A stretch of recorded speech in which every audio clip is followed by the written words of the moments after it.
Seja bem-vindo à Igreja Adventista da Barra da Tijuca, uma igreja organizada para amar e servir. Que bom que você está aqui. Queremos que você seja abençoado nesse dia especial. Participe e compartilhe a nossa live. Feliz sábado!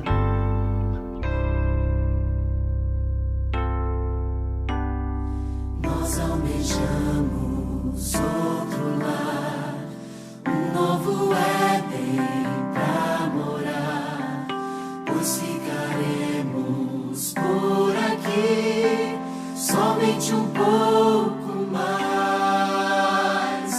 Esta promessa quero alcançar, custe o que custar, e enquanto espero, sigo confiando no poder que vai me salvar.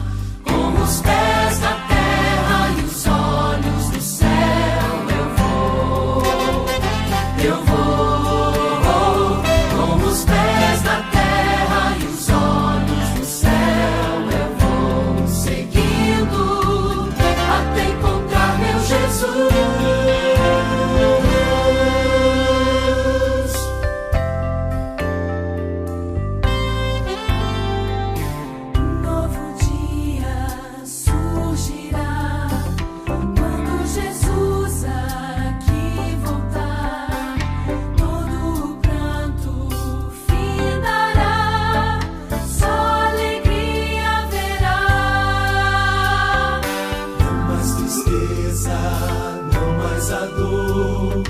Lá reinará o amor, finalmente verei e adorarei o meu Rei, meu Salvador.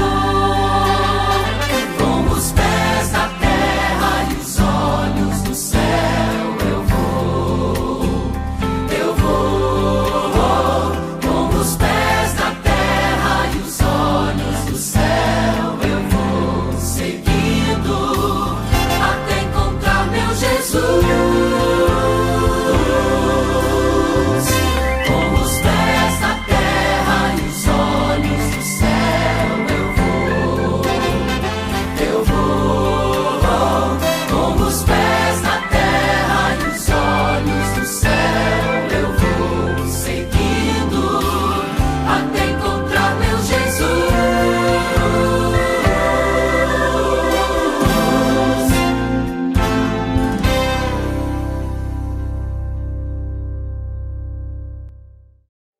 Esses cães e seus donos estão felizes porque os voluntários do Um Ano em Missão tornaram-se parte da comunidade.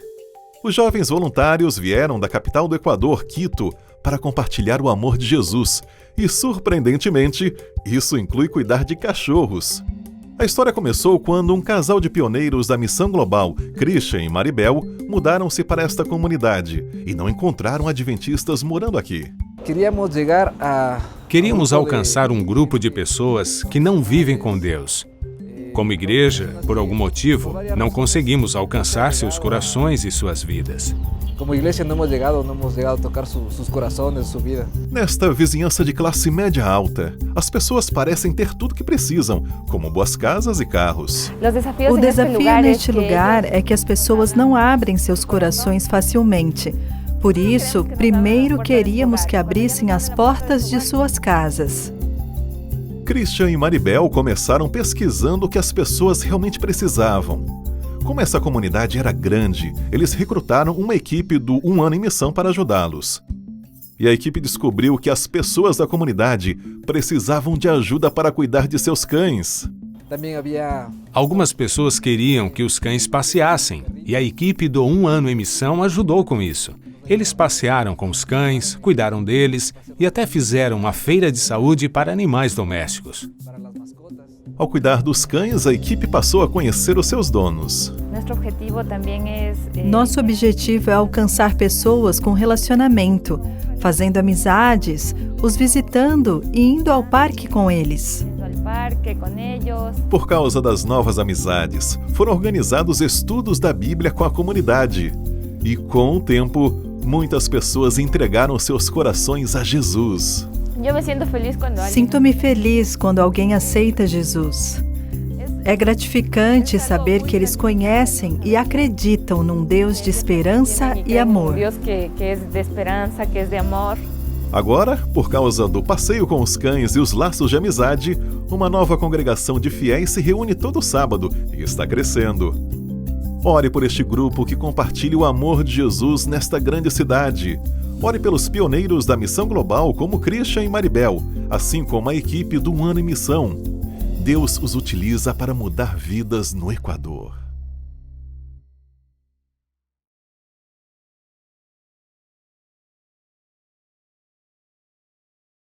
Bom dia, sejam muito bem-vindos à Escola Sabatina, ao estudo da lição dessa semana, que é Quando o Nosso Mundo Desmorona.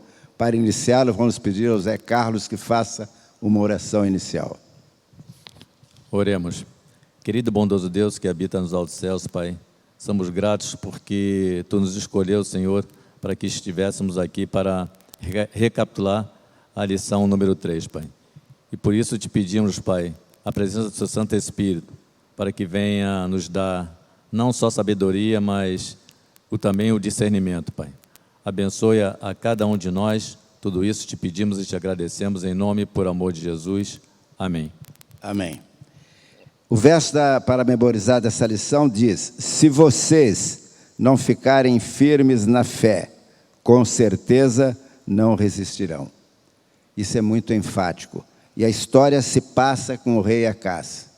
O rei Acaz era o rei de Judá, lá do sul daquela área lá que os cristãos viviam. E ele não estava em comunhão com Deus. Ele estava fazendo muitas coisas erradas, já tinha sido atacado pelos edomitas e filisteus, e no passado Judá já havia lutado contra Israel, mas uma aliança entre Síria e Israel apresentava agora um perigo avassalador, uma coalizão forte com o poder que ele, Acaz, resolveu fazer. Ele fez uma parceria, uma união com o poderoso rei da Assíria, chamado Tiglat-Pileser III. E ele simplesmente comprou, com riquezas do templo, a parceria desse rei poderoso, porque ele estava com receio que fosse aniquilado pela Síria e por Israel. Nesse momento é que entra, a pedido de Deus, o pastor, aquele que era o verdadeiro amigo de Deus, que é Isaías. Zé Carlos. Bastazini, nós vemos aqui no contexto, como você bem falou, né, uma coalizão entre Israel e Síria. E Judá, através do rei Acaz, ele se sentiu pressionado ou intimidado, ouviu ali um perigo iminente, né? Exatamente, e nesse momento, ao invés de ele tomar uma decisão, uma solução, buscando a Deus como o seu Salvador, ele procurou fazer um pacto com o inimigo. Ele buscou, digamos assim, uma solução paliativa, uma solução a curto prazo. E sabemos que nossas decisões, as nossas escolhas, ela tem consequências. E certamente essas consequências serão eternas. Se tomamos boas decisões, certamente teremos a vida eterna. E se tomamos maus decisões, teremos, digamos assim, a consequência do mal eterno. Exatamente foi o que aconteceu com o rei Acaz. Ele não mediu, digamos assim, as consequências que iria acontecer, preferiu tomar uma decisão ao lado do inimigo dos inimigos, que era o rei da Síria, né? E simplesmente ele endureceu o seu coração, né? E fez aquilo, como diz a própria Bíblia, né? Que não fez aquilo que não era reto ao Senhor. O rei Acaz, ele subornou ao Tiglat-Pileser III, que era o rei poderoso da Assíria. E ele disse que era para tomar a Síria. E ele prontamente o fez. Ele eliminou a Síria. Por quê? Eliminando a Síria, o poder da união com Israel ficaria prejudicado. E nesse momento, nesse curto espaço de tempo, parecia que Acaz havia salvado Judá. E, na verdade, ele havia piorado a situação e entregado o povo de Deus ao inimigo.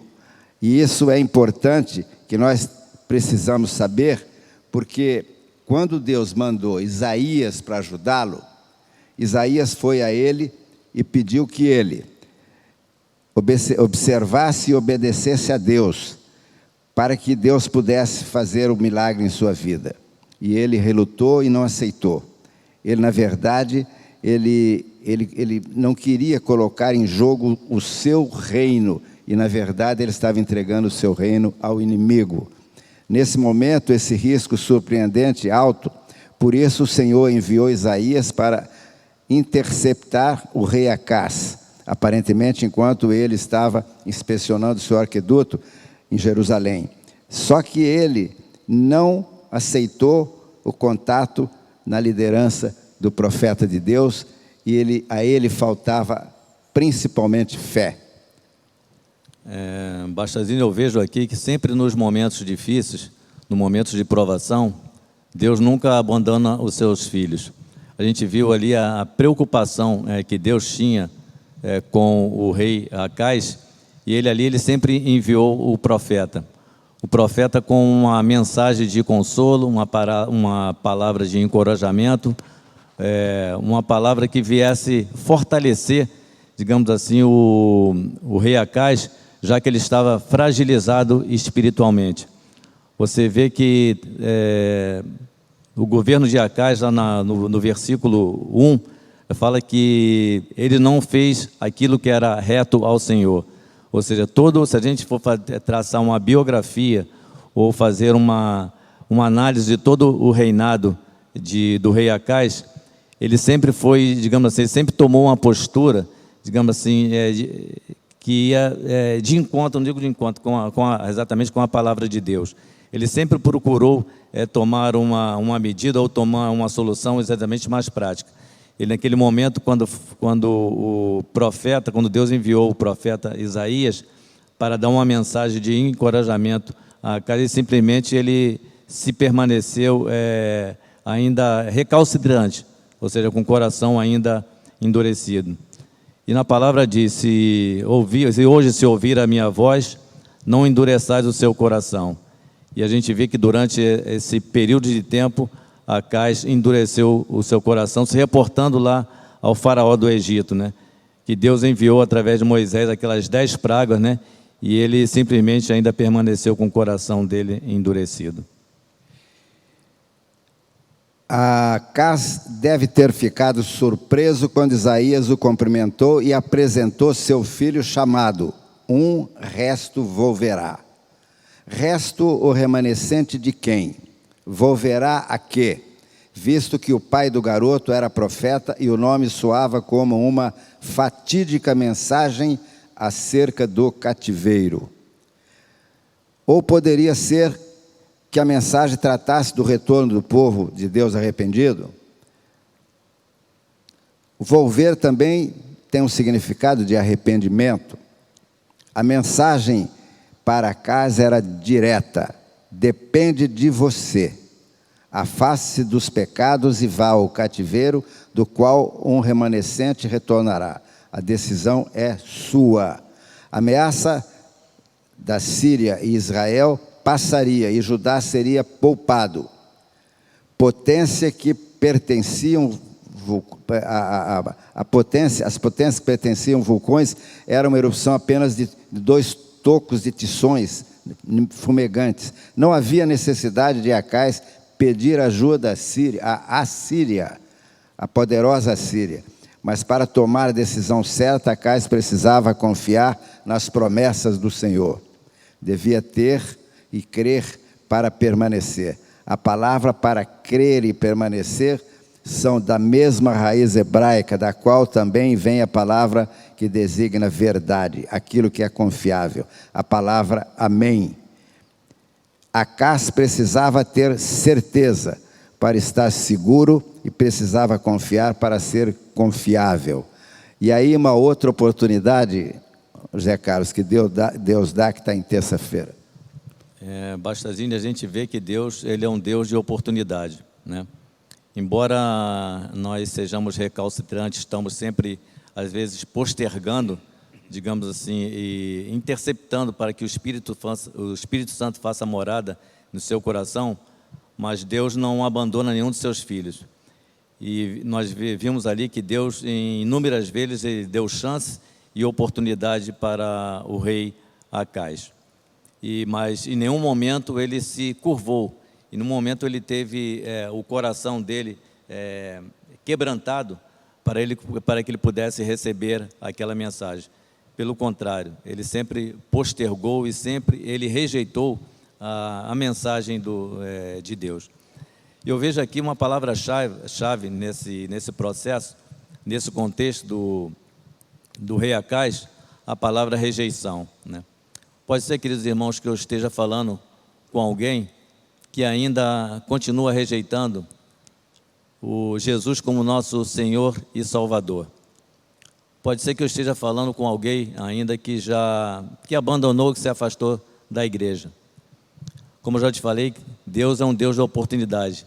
Ele está sempre dando chance e oportunidade para que você possa voltar e possa voltar a ter aquele relacionamento, né, constante com Cristo.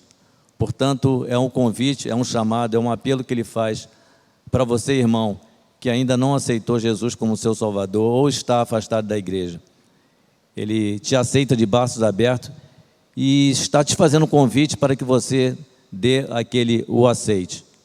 E nós, como os irmãos em Cristo, estamos aqui na igreja fazendo um trabalho na apostolado, um trabalho de reintegração, de tentando buscar ou levar o conhecimento para aquelas pessoas que ainda estão afastadas da igreja, e esse trabalho exatamente de missionário, e hoje exatamente Deus está fazendo esse convite a você, porque Ele é um Deus de oportunidade e a sua misericórdia dura para sempre.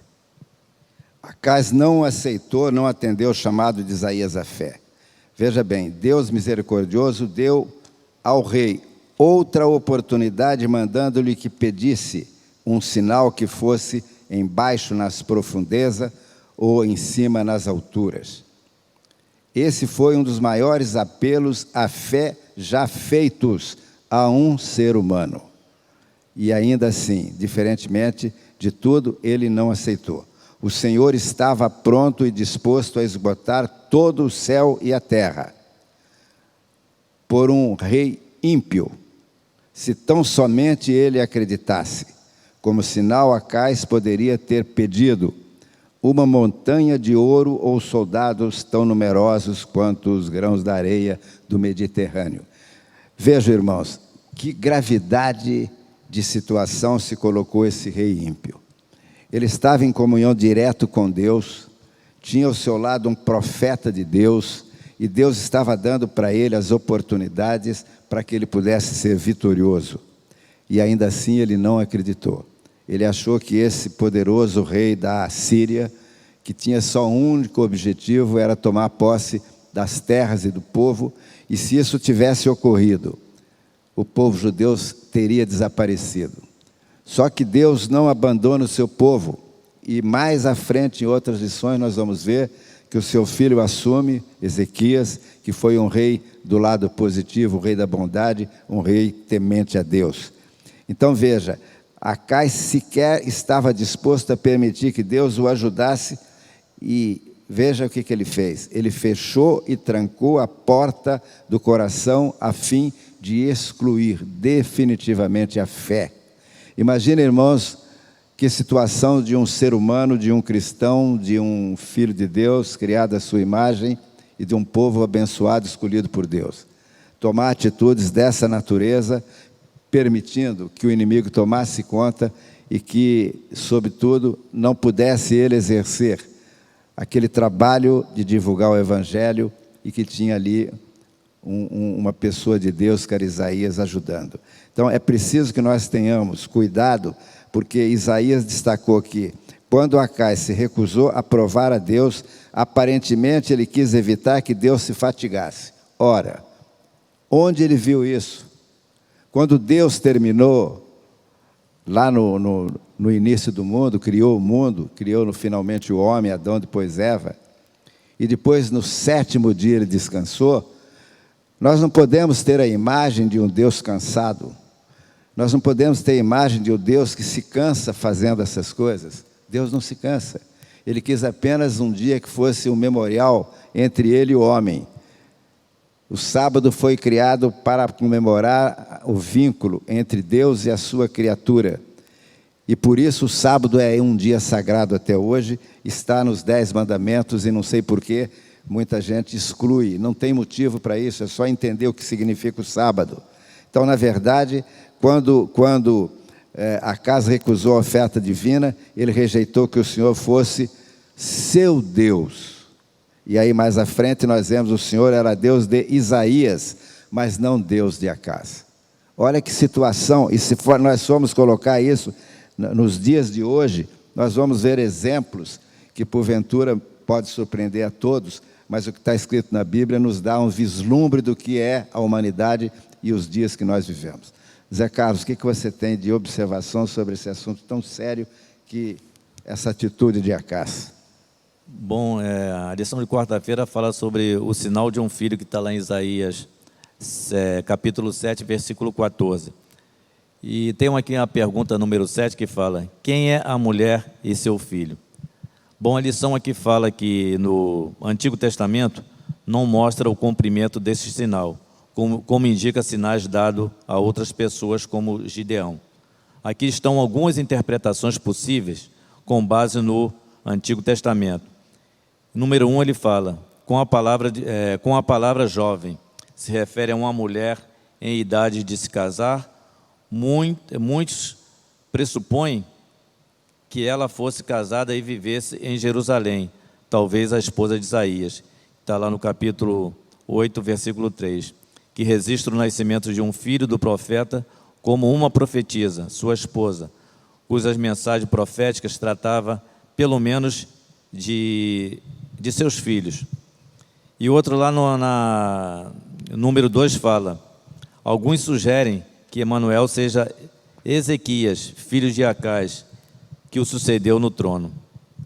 No 3 fala que Emanuel, comumente traduzido como Deus conosco, refere-se à presença de Deus. E por final, a lição fala que Jesus é identificado como Emanuel, que está lá em Mateus 1, 21, 23. Nascido miraculosamente de uma virgem solteira, mas comprometida. Ele é o Filho do Divino, que está lá em Isaías 9, versículo 6. Vindo, porém, a plenitude do tempo, Deus enviou seu Filho nascido de mulher para dar sua presença. Então, quando nós vemos essa situação de um rei déspota, desonesto, que vendeu as riquezas do templo e deu como suborno ao rei da Assíria para ajudá-lo a combater os aliados Síria e Israel, nós podemos esperar tudo de uma pessoa que não tem Deus no coração como Acaz. E ele realmente, ele não teve sucesso, capitulou, e diz a história que depois o seu filho foi diferente dele, foi um bom rei. O que significa, qual é o significado da promessa que Deus está conosco? O que significa isso? Quando nós vemos, e está escrito inclusive lá nos evangelhos, dizendo Emanuel, Deus conosco. Deus conosco é Jesus, nós sabemos isso. Não há garantia nem conforto mais poderoso. Deus não prometeu que seu povo não teria dores e dificuldades, mas prometeu estar com ele. Ainda que eu ande pelos vales da sombra da morte, não temerei mal nenhum, porque tu és e estás comigo. Teu bordão e o teu cajado me consolam. Quando você passar pelas águas, eu estarei com você. Quando você passar pelos rios, eles não o submergirão. Quando passar pelo fogo, você não se queimará. As chamas não o atingirão. Então, quando Deus faz promessas desse tipo, e essa promessa, ela não falha, a promessa de Deus não falha, E essa promessa era feita anteriormente. Estas promessas que estão na Bíblia, todas elas são infalíveis. E quando nós temos a observação bíblica que diz que quando nós nos apresentarmos diante de Deus para o julgamento, muita gente pode ficar com medo, mas nós que somos cristãos e entendemos e vivemos nas palavras que foram reveladas através da Bíblia para nós, nós poderemos ter certeza.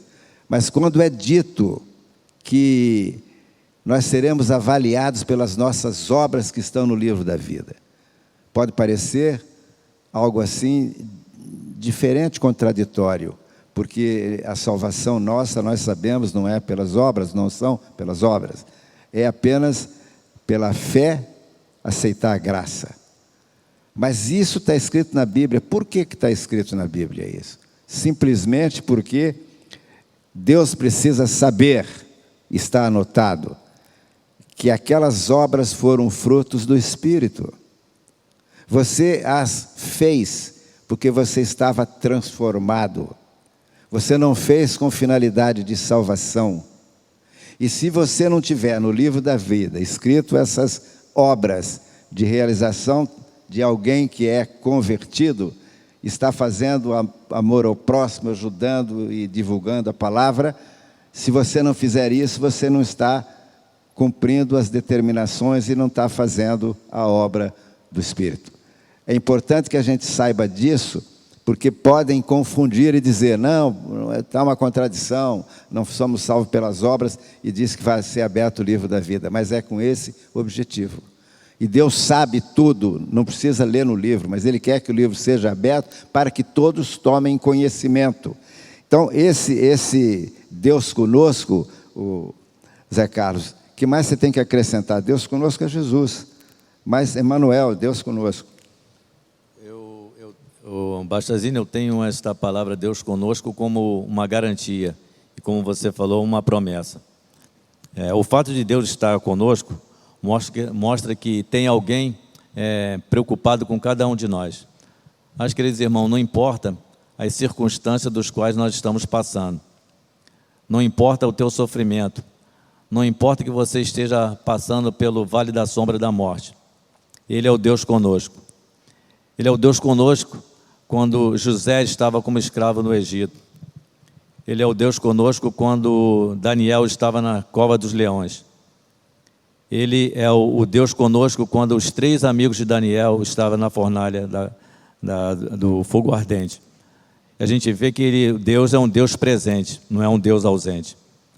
Como já te falei, sob qualquer circunstância, não importa aonde você esteja, Deus é conosco e sua misericórdia dura para sempre. Mesmo quando o Senhor não parecia em forma física na terra, Ele passava pelas experiências de seu povo com eles.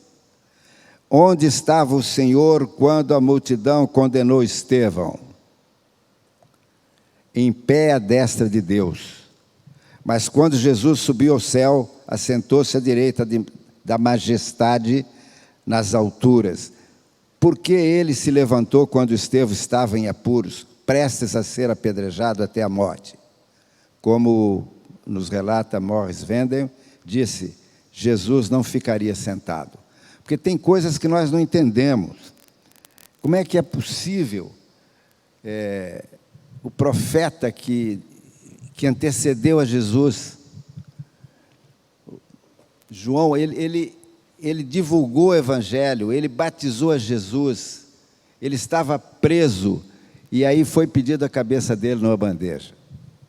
Aí nós pensamos assim, por que Jesus não evitou que isso acontecesse? Muitas vezes nós criticamos a Deus porque as coisas não acontecem da maneira que nós queremos. Mas não é da maneira que nós queremos que vai acontecer, é da maneira dele. Deus sabe tudo que vai acontecer conosco, conhece a nossa vida antes, durante e depois. Eu costumo dar o exemplo, voltando, como o jovem diz, a fita.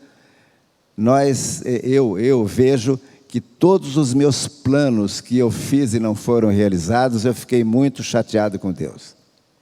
Hoje, com todos esses fatos que aconteceram, o motivo pelo qual estou aqui hoje, eu tenho certeza que Deus mudou a minha vida para melhor. E nós, às vezes, não entendemos. Às vezes, Deus toma atitudes que parece que é um castigo para nós, mas não, se nós tivermos fé e entendermos o amor de Deus, é para o nosso crescimento.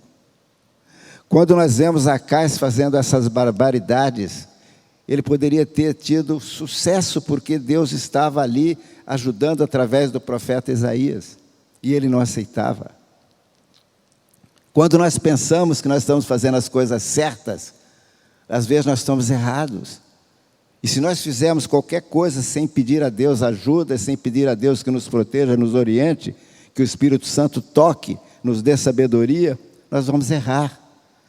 Quando nós vemos dirigentes nossos fazendo coisas aí completamente erradas, aí aparecem presos, punidos e condenados e tal. Por quê? E são pessoas que conhecem a palavra de Deus. Então é preciso que nós tenhamos a responsabilidade de entender o que Deus passa para a gente, nós aceitarmos o sofrimento, porque Ele não nos livrou, Ele disse que nós teríamos sofrimento, mas Ele estaria conosco, e pedir a Ele a proteção e a solução. O que mais importa para nós hoje? O que mais importa para nós hoje? O Bastazini, nós estávamos conversando até preliminarmente, antes de nós estarmos aqui para fazer essa recapitulação. Eu estava conversando com o Bastazini. Bastazini, quais são as lições preciosas que nós podemos tirar de um cenário tão tenebroso, de uma página negra, como foi o rei Acais? Quando nós deparamos com o livro de Isaías, né, que fala lá em Isaías 53 sobre o sofrimento vicário. Quando nós deparamos com o Isaías 60, que fala sobre o cântico do servo sofredor. E aí nós deparamos com esse quadro exatamente tenebroso, né?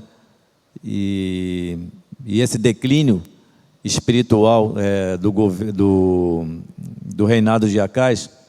Quais são as lições preciosas que devemos extrair daqui de coisas tão negativas, né?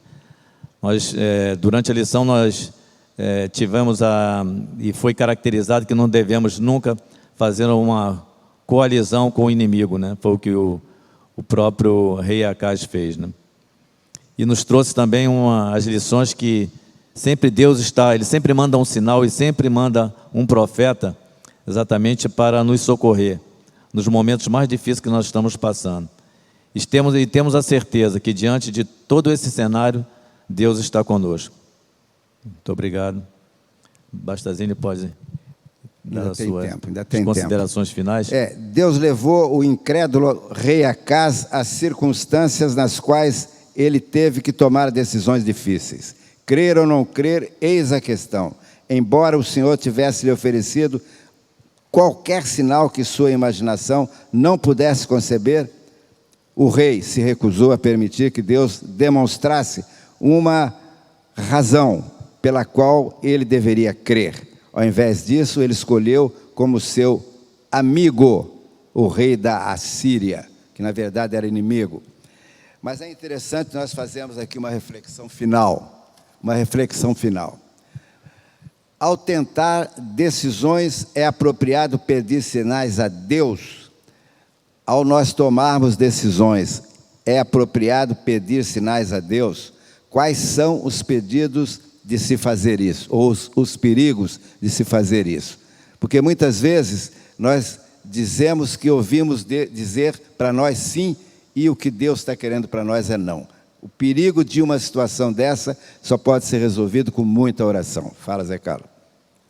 Bom, eu já fiz as minhas considerações finais, né, com relação a essa abordagem do capítulo número 3. Exatamente, saímos daqui exatamente mesmo como eu falei anteriormente, nesse cenário tenebroso que foi o reinado do rei Acais, mas conseguimos aqui extrair algumas lições preciosas para o nosso dia a dia, né? E agora nós vamos fazer aqui a nossa oração final. Vamos passar aqui para o Dr. Vastazini. É bom ter assistência humana, mas como reconhecemos os limites dessa assistência? Esta é a situação complicada. Somente podemos acertar se tivermos o Espírito Santo nos ajudando, e para isso é preciso pedir. Vamos encerrar essa lição. Essa lição traz para nós muitos exemplos que têm que ser seguidos para o lado positivo e negativo. Senhor, nosso Deus, agradecemos pela oportunidade de estudarmos Tua Palavra mais uma vez. Esperamos que todos possam ter entendido a mensagem que foi passada por Isaías nessa lição terceira, quando o mundo desmorona. E por isso que nós pedimos a Sua proteção e agradecemos em nome de Jesus. Amém.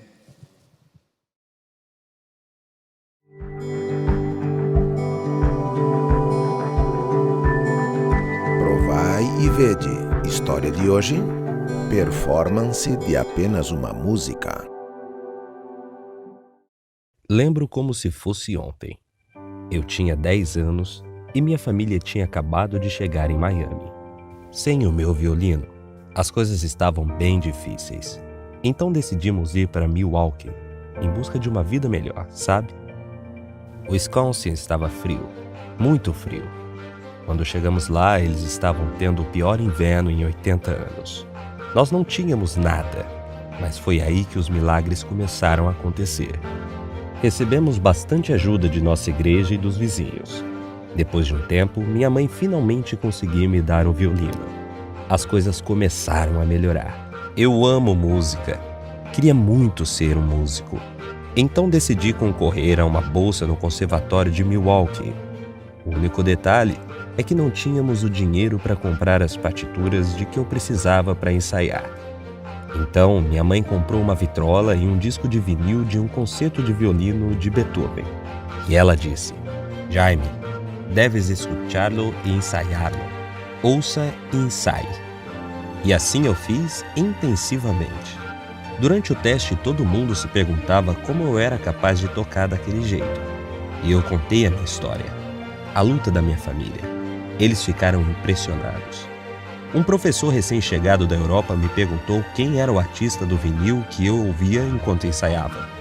Quando eu respondi, ele disse: eu pude reconhecê-lo imediatamente pelo jeito que você está tocando. Ele era meu professor. Eu ganhei a bolsa.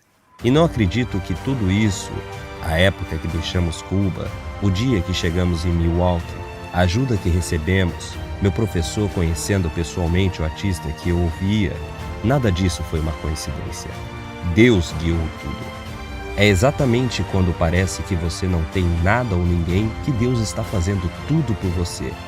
Ele pode guiar sua vida se você simplesmente permitir. Ao devolver o dízimo e o seu pacto, permita que Ele seja seu provedor e mestre. Que possamos colocar nossos desejos por último e primeiro Deus. E agora eu os convido para este momento especial de adoração através dos dízimos e das ofertas. Que Deus os abençoe.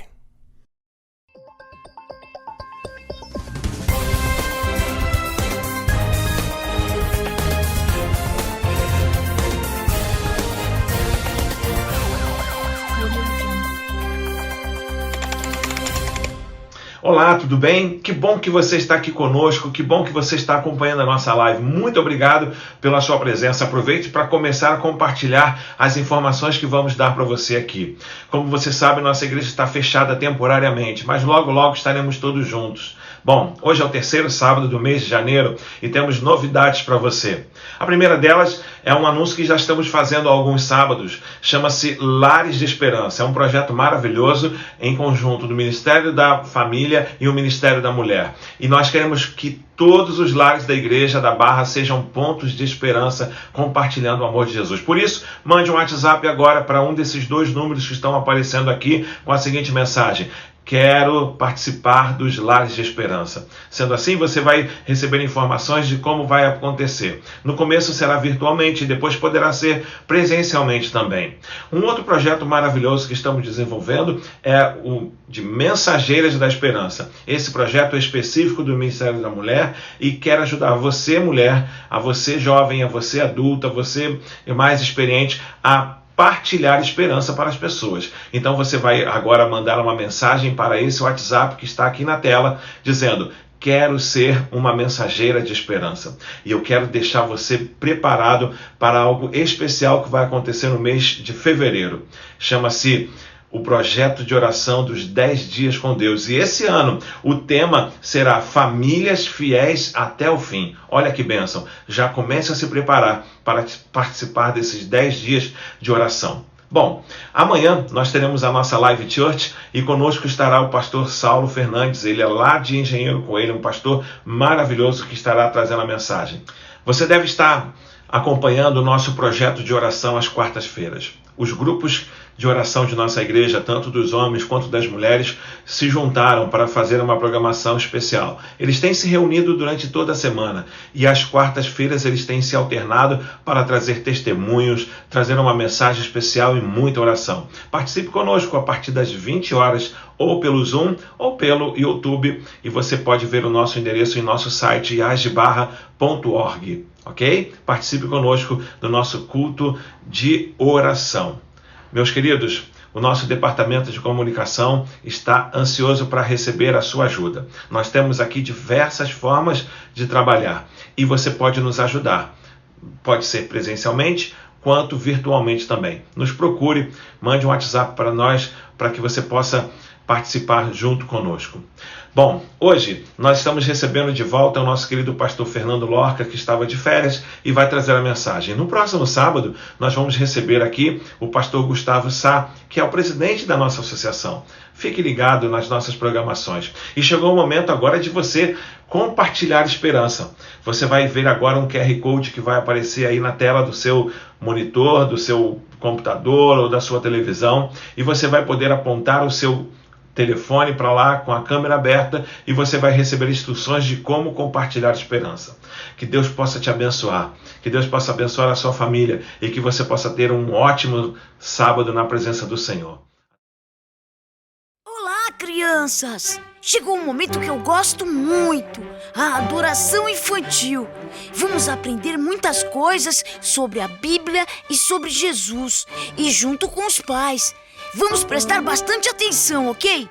Hoje vamos ouvir uma história muito especial. Oba, oba! Olá, bom dia! Bom dia, Manu! Bom dia! Feliz sábado! E aí, tudo bem por aí? Todos animados para a adoração infantil de hoje? Que bom! O tema da nossa adoração é Isso Eu Posso Fazer. E a Manu vai ler o nosso texto, que está em Salmos 23, 1. Você sabe decorar esse verso? Que legal! Mas pode ler para nós, Manu. O Senhor é meu pastor, nada me faltará. Muito obrigada. Vamos ver as imagens de alguns profissionais? A professora tão carinhosa e dedicada, o médico, o engenheiro, o médico veterinário que cuida dos bichinhos, o pastor da sua igreja, a cabeleireira, a secretária no escritório. Quantas profissões que existem! O trabalho traz honra ao ser humano. Foi Deus quem inventou o trabalho. A Bíblia fala de alguns personagens que desenvolveram profissões diferentes. Por exemplo, Davi. Davi foi um pastor de ovelhas. Como Davi cuidava bem das suas ovelhas. Se ela se machucasse, ele curava ali com remedinho. Tinha o cajado, porque se elas quisessem fugir, ele ia atrás. Buscava-as de volta. Ele tratava muito bem. Fazia o seu trabalho da melhor maneira. E vocês sabem que de pastor de ovelhas, Davi passou a ser depois o maior rei de Israel. A Bíblia também fala de Dorcas, uma excelente costureira, fazia roupas lindas para as pessoas que precisavam. A história de Dorcas está no livro de Atos. E Jesus? Jesus também tinha uma profissão. E agora eu quero te levar até Nazaré, a cidade onde Jesus trabalhou com o seu pai numa carpintaria. Vamos lá? Oi, eu estou num lugar muito especial. Aqui é como se fosse a carpintaria da época de Jesus. Imagine Jesus mais ou menos nessa idade, trabalhando com seu pai José. Aqui ele fazia muitos móveis usando esses instrumentos. Martelo, porcelana e coisas da época. Essas aqui são reproduções exatas do que Jesus usava na sua carpintaria. Jesus era muito caprichoso, fazia tudo com carinho, o melhor que ele podia. Que você também seja uma criança assim.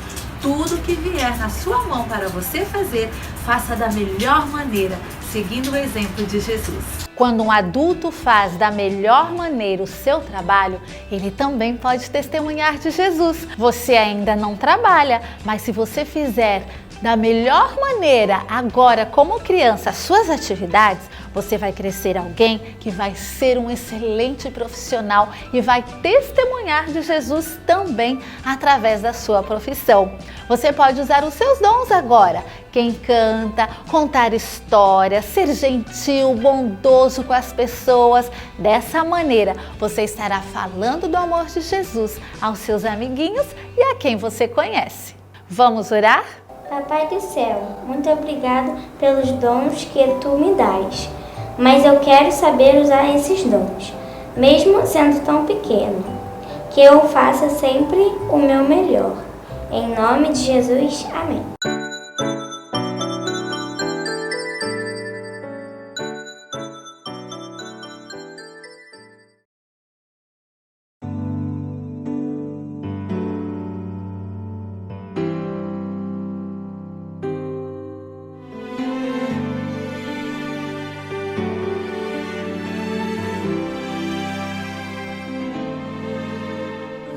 Deus é o Deus do impossível.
dia, feliz sábado a todos. Vamos curvar as nossas frontes e fechar os nossos olhos. Pai nosso que estás no céu, santificado seja o teu nome, venha o teu reino, seja feita a tua vontade, assim na terra como nos céus. Pai querido, muito obrigada, Senhor, por estarmos aqui unidos no mesmo propósito de te adorar, de te ouvir e de louvar o teu santo nome, Senhor. Pai querido, muito obrigada, Senhor, por todas as bênçãos. Queremos pedir pelos doentes, os que estão aflitos, desanimados, desesperançados, Senhor, os que estão sofrendo, os que estão enlutados. Queremos que o Senhor os visite através do teu Espírito Santo, Senhor, para que sejam impressionados para o teu reino, Pai. Que todos nós queiramos morar contigo no teu reino, Senhor. Que nos aproximemos cada dia de ti através da tua palavra, da oração, do louvor e do nosso culto aqui de adoração. Abençoa o pregador desta manhã, Senhor, que venha falar, Senhor, somente de ti. Que seja ungido pelo teu Espírito Santo, Senhor, e que possamos ouvir a tua voz através da boca deste homem. Pai querido, perdoa os nossos pecados. Os pecados, Senhor, da natureza carnal que habita em nós. O egoísmo, a prepotência, o orgulho.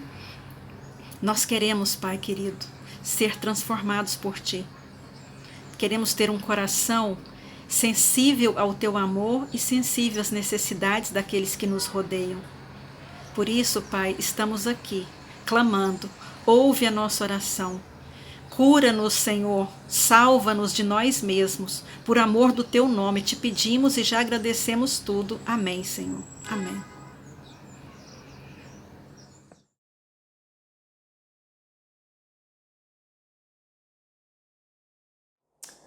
Olá, chegou o momento da Palavra de Deus. E que bom estar com você e com a sua família. O tema que eu escolhi para meditarmos hoje está totalmente conectado com a situação atual do nosso mundo, a pandemia, o coronavírus, sim. Finalmente eu vou falar sobre isso, porque nós procuramos trabalhar e abordar diversos outros temas na Palavra de Deus em 2020. Mas a expectativa é que em 2021 tudo isso passe, a pandemia acabe, a quarentena acabe, tudo volte ao normal, né? E a minha decisão de escolher a mensagem que eu vou falar para você hoje, ela parte de diversas motivações.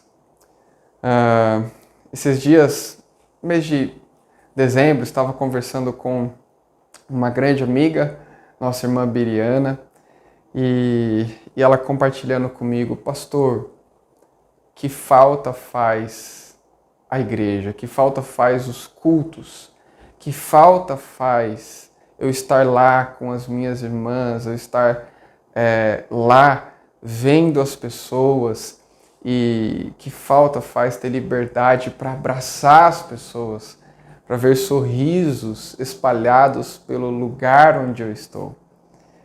E justamente isso que representa os nossos cultos, né? Oásis em meio a uma semana tão difícil. Talvez para muitos uma semana estressante, uma semana com muitas preocupações, e o culto no sábado de manhã é um momento de paz. E a pandemia impactou tudo isso, né?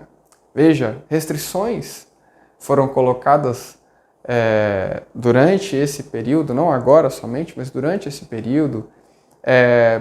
Fecha a igreja, abre a igreja, cultos semipresenciais, cultos online, como estamos realizando neste momento, um culto 100% online, ninguém aqui na igreja, né? E hoje se fala em segunda onda da pandemia. Enfim, diante de tudo isso, como nós podemos ser igreja? a igreja que Deus deseja que nós sejamos. Como isso tem impactado a nossa situação? Como isso tem impactado nós, como igreja, como comunidade? E a gente se preocupa com isso. Quais são os prejuízos espirituais?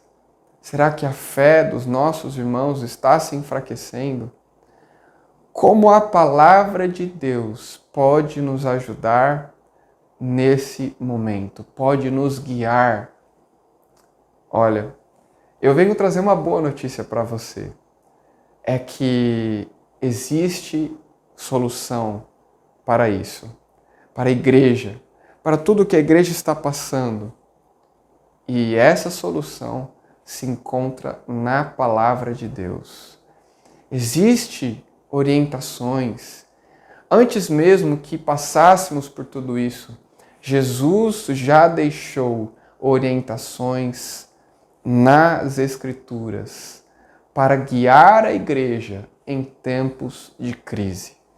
E é justamente sobre isso que nós vamos falar hoje, sobre a igreja em tempos de crise, como no Novo Testamento nós encontramos orientações.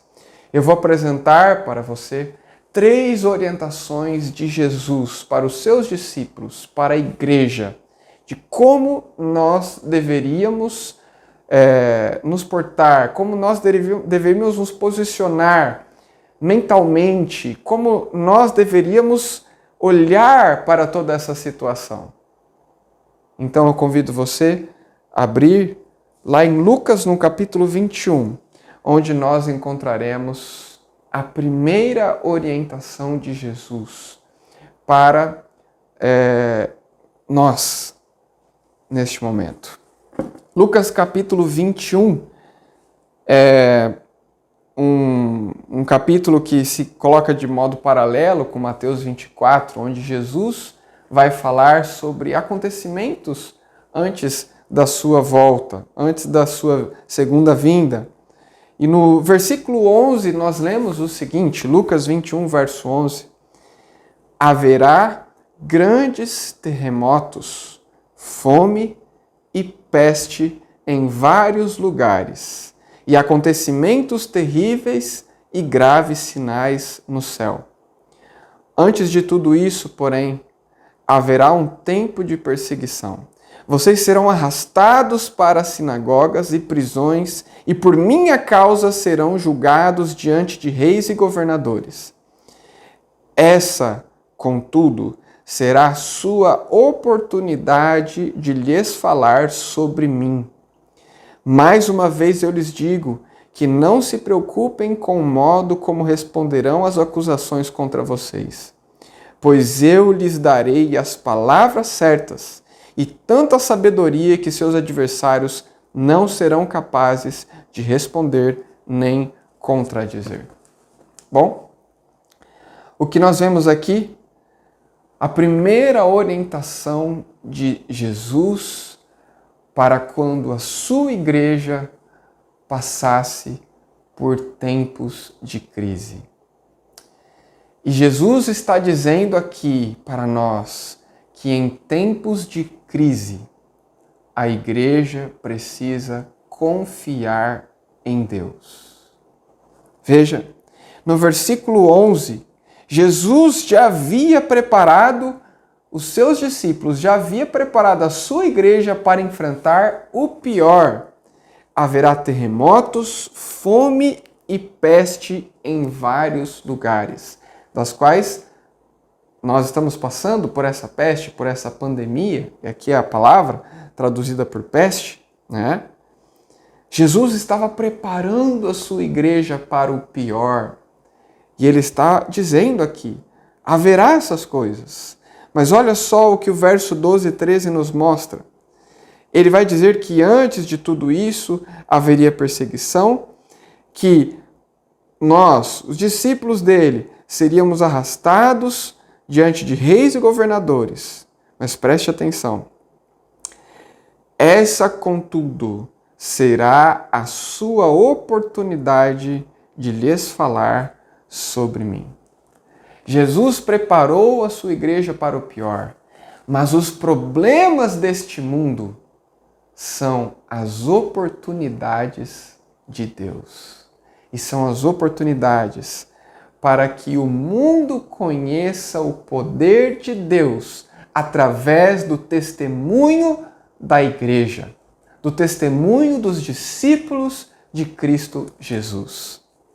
O que nós vemos, então, no versículo 14, mais uma vez eu lhes digo que não se preocupem com essa situação, porque o nosso Deus está no controle. E finalmente, final do versículo 14 e o versículo 15, Jesus diz: eu lhes darei as palavras certas. Nós podemos confiar em Deus em tempos de crise, porque o nosso Deus está no controle de todas as coisas. E aqui nós vemos claramente Jesus falando num contexto de terremotos, de fome, de pestes, de perseguições, para nós não nos preocuparmos, para nós confiarmos que Ele está no comando. Mais adiante, nós temos a segunda orientação de Jesus para a igreja em tempos de crise. No versículo 25 em diante, Jesus vai dizer que haverá sinais no sol, na lua e nas estrelas, e na terra as nações ficarão angustiadas, perplexas com o rugir dos mares e a agitação das ondas. As pessoas ficarão aterrorizadas diante do que estará prestes a acontecer na terra, pois os poderes do céu serão abalados. Então, todos verão o Filho do Homem vindo numa nuvem com poder e grande glória. Portanto, quando todas essas coisas começarem a acontecer, levantem-se e ergam a cabeça, pois a sua salvação estará próxima. Amém? Em tempos de crise, Jesus manda a sua igreja erguer-se, levantar a cabeça, olhar para frente, olhar para as promessas de Deus, olhar para aquele que é o nosso refúgio. Jesus está chamando a nossa igreja para se erguer, para se levantar, para anunciar aquele que virá como Rei dos Reis e Senhor dos Senhores. E aqui, meus queridos, Jesus nos dá a orientação para vivermos em tempo de crise. Como a igreja deve viver? A igreja precisa levantar a cabeça. Veja que Jesus está mostrando para nós que a vitória está garantida. Ele virá e dará o galardão a todos os seus discípulos. Mas, para o momento de crise, ele tem uma mensagem: erga a cabeça. Sabe, eu sei que não é fácil. Muitas vezes, os problemas que agora estamos vivendo parecem ser muito maiores do que as promessas de Deus. É como se nós estivéssemos prestes a entrar na Canaã, mas os gigantes estão nos amedrontando. Talvez nós estamos pensando, olhando para os gigantes, olhando para os problemas de agora, pensando como vamos fazer para superar todas essas coisas. Veja, nós perdemos entes queridos durante essa pandemia e ela ainda não terminou.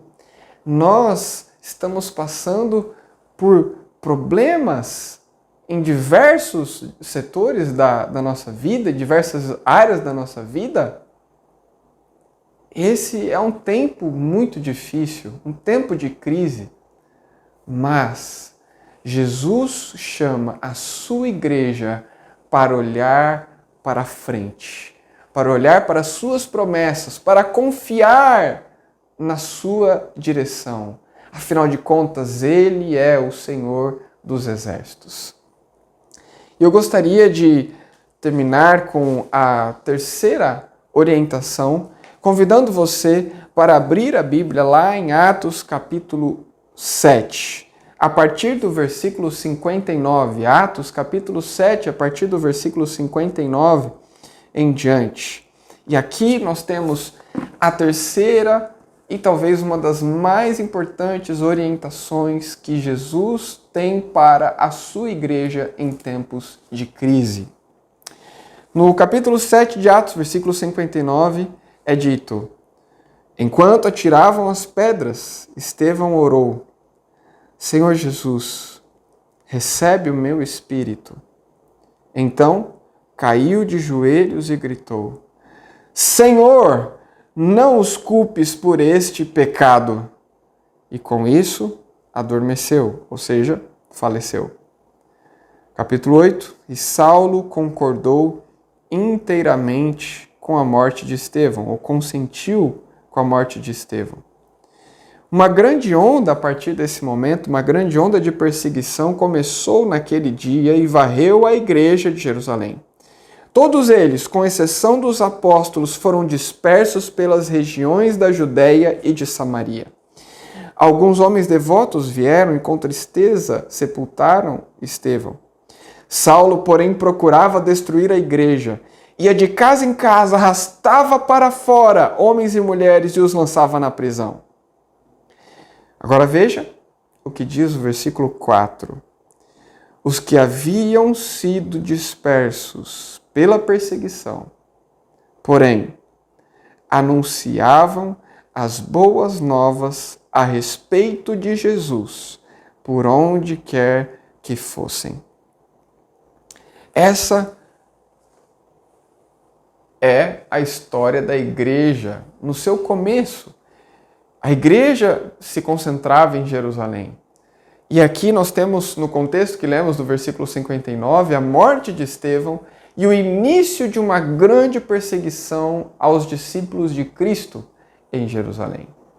A igreja estava passando aqui por um momento de crise. E qual é a grande lição que a igreja aqui, nesse momento, nos traz para a igreja de hoje? Qual é a grande lição que a inspiração que o Espírito Santo deu para Lucas escrever nos ajuda nos tempos atuais? Bom, para mim fica claro que em tempos de crise, a igreja precisa focar na missão. Sabe, essa orientação é muito importante, porque é ela que vai levar a igreja avante. Não basta apenas nós olharmos para as promessas de Deus, nós precisamos também agir neste tempo. Nós precisamos cooperar com Deus que está em missão neste mundo. Como lá em Lucas, no capítulo 21, Jesus diz: não se preocupe, eu vou dar para vocês, o Espírito Santo vai guiar vocês no que vocês devem dizer. Eu estou no controle. Assim também a igreja deve lidar com a crise. A igreja não deve ser paralisada por causa da crise. Não foi assim que o nosso Senhor Jesus nos ensinou. A crise dos homens é a oportunidade de Deus. O problema do mundo é a oportunidade de o mundo conhecer o poder de Deus. Nós precisamos falar ao mundo sobre esse Deus, sobre o nosso Deus, sobre o que Ele está preparando. Logo, logo, nós estaremos juntos E eu não falo apenas aqui nessa igreja, mas nós estaremos juntos no céu. Nós estaremos lado a lado, cantando hinos. Nós estaremos abraçados com essa liberdade de que nunca mais nenhum vírus, nunca mais nenhuma doença vai afetar a humanidade. Pense no que a igreja enfrentou no 2º e no 3º século. Também passou por perseguições. Veja, mas a igreja no 2º e no 3º século da era cristã, no seu período mais difícil, na sua crise mais aguda, quando o Império Romano perseguia os cristãos, foi nesse momento que a igreja mais cresceu. Veja, o Império Romano impediu, retirou os cultos públicos, impediu que as pessoas, até mesmo em suas casas, o Império Romano queimou casas dos cristãos, os cristãos fugiam, os cristãos se encontravam, e há relatos disso na cidade de Roma, eles se encontravam nas catacumbas de Roma, e ali eles adoravam a Deus, e ali eles testemunhavam, e as pessoas, ao verem um cristão testemunhar dessa maneira, elas eram convertidas, elas olhavam para essa verdade que mexia no coração desse cristão e pensavam assim: isso é muito forte, isso deve ser verdade, não pode ser mentira, porque ninguém está disposto a dar a vida por uma mentira. Mas a gente vê então, aqui em Atos 8, a gente vê no 2º e 3º século, a igreja em tempo de crise, focada na missão. Hoje nós não estamos sendo perseguidos, lógico, o contexto é bem diferente. E logo logo nós abriremos a igreja aqui, mas eu gostaria de falar para você que enquanto essa igreja não abre, você não precisa ficar paralisado, você não precisa ficar como se não pudesse fazer nada, porque Deus te chama a focar na missão, Deus te chama a cooperar com Ele na missão, e onde você estiver, com os recursos que você estiver, com as ferramentas que você tiver nas suas mãos, Deus te chama a focar na missão.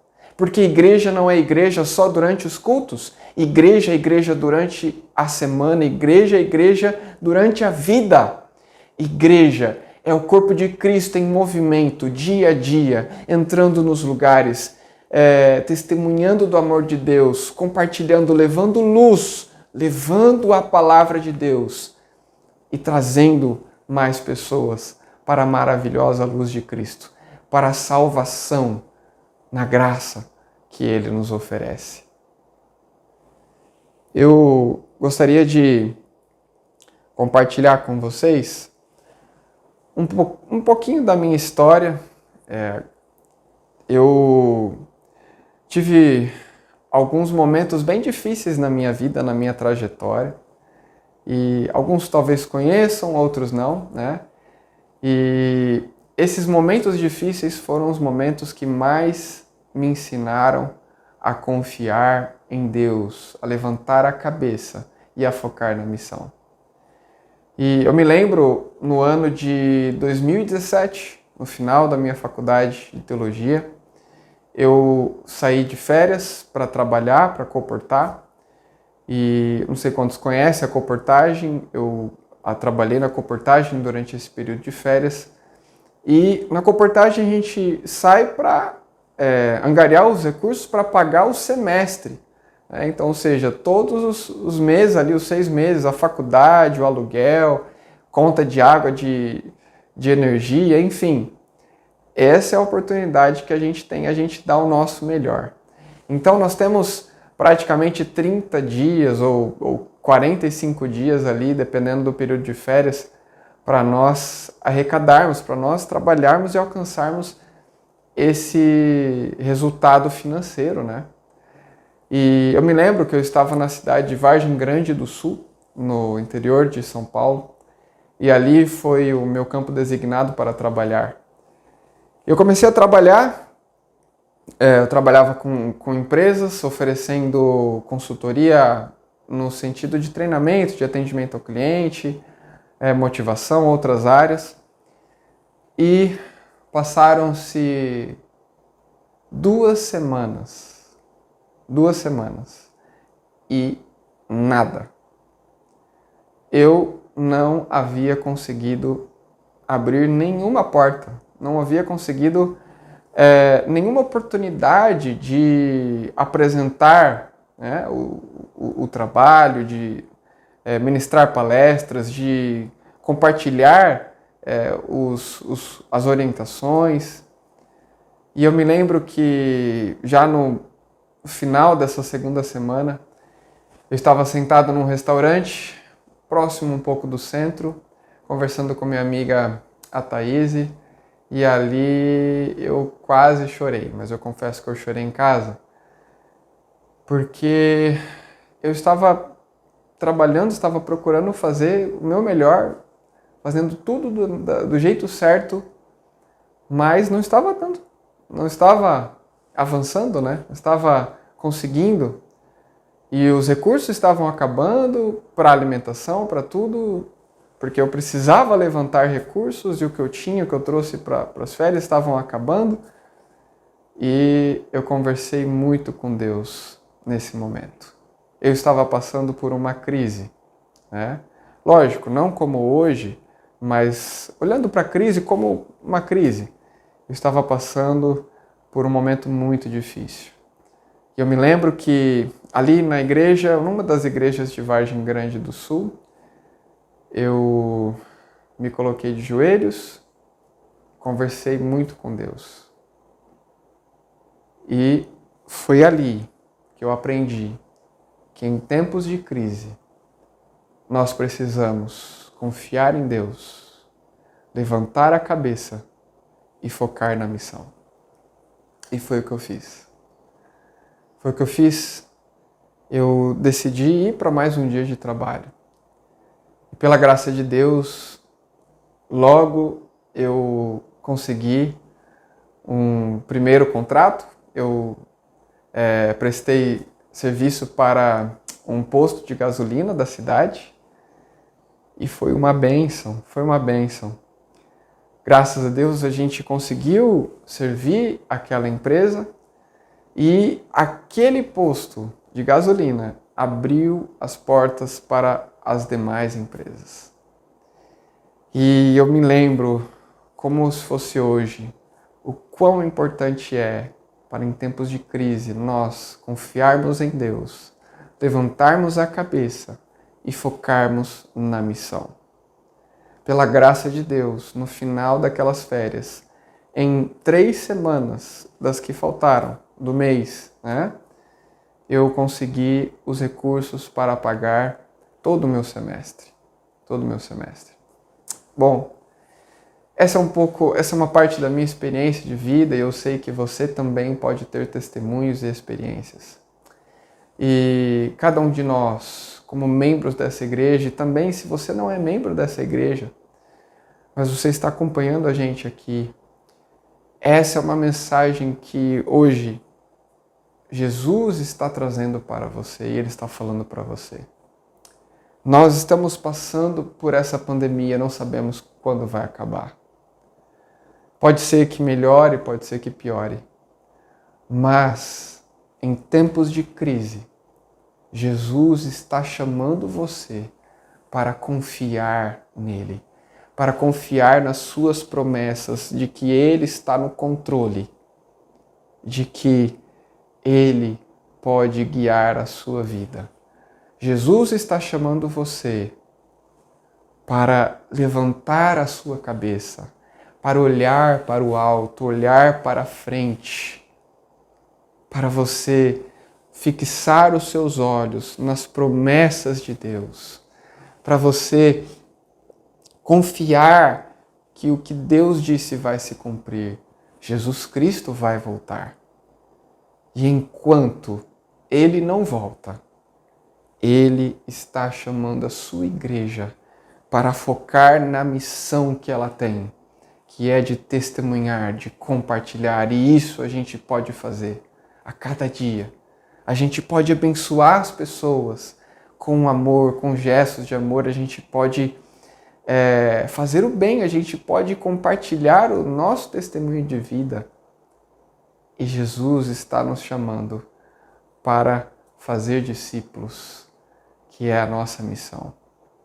Então, eu convido você, meu amigo, minha amiga, para renovar as suas forças e para, mesmo que neste momento nós não estejamos aqui cultuando a Deus juntos, para que você confie em Deus, para que você levante a sua cabeça e foque na missão. E juntos, trabalhando dia a dia, juntos, na seara do Senhor, juntos, trabalhando para Deus, cooperando com Ele na missão, levando graça, salvando pessoas, nós somos igreja. Porque isso é ser igreja, o corpo de Cristo que se movimenta, que vai aos lugares. Jesus deseja, Ele sonha com essa igreja ativa, essa igreja que faz a diferença onde ela se encontra. Veja, Jesus passou muito do seu tempo no contato com as pessoas, fora das sinagogas. E talvez hoje, que nós não temos aqui a oportunidade de estar numa igreja ou numa sinagoga, quem sabe, nós somos chamados a estar, talvez presencialmente ou online, mas estar com as pessoas e compartilhar do amor de Deus e focar na missão.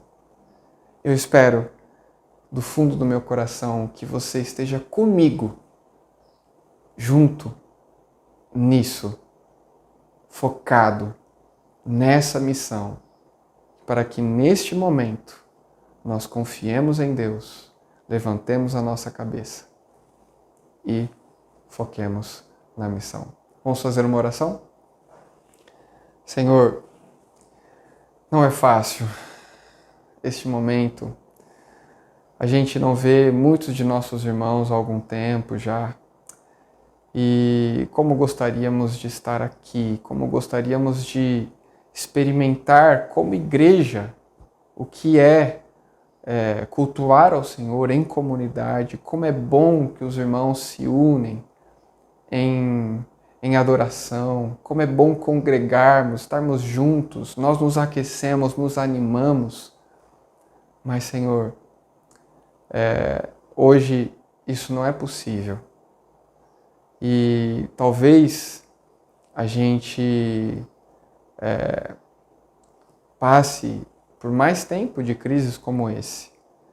Mas agora, Pai, confiados na Tua palavra, nas Tuas orientações, nós rogamos, Senhor, para que Tu nos guie. Nós confiamos na Sua direção.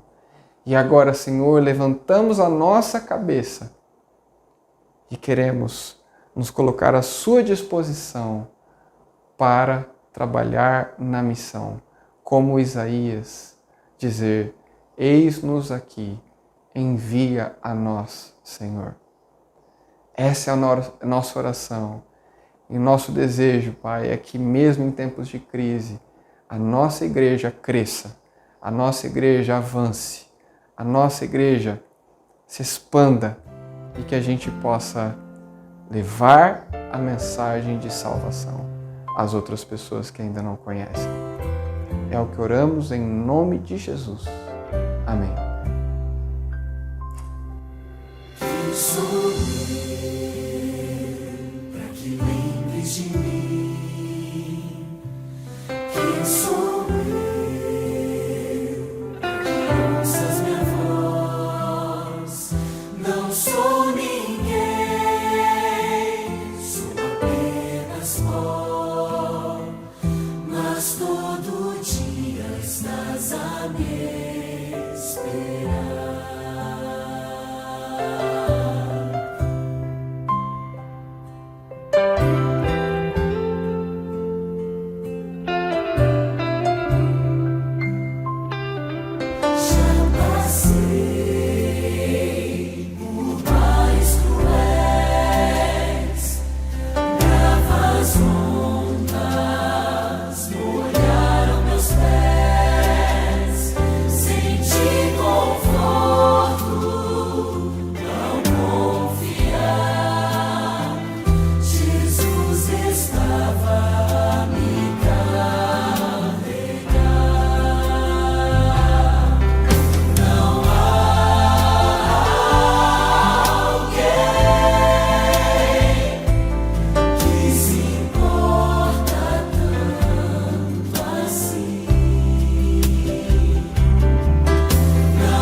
Que bom que você esteve conosco.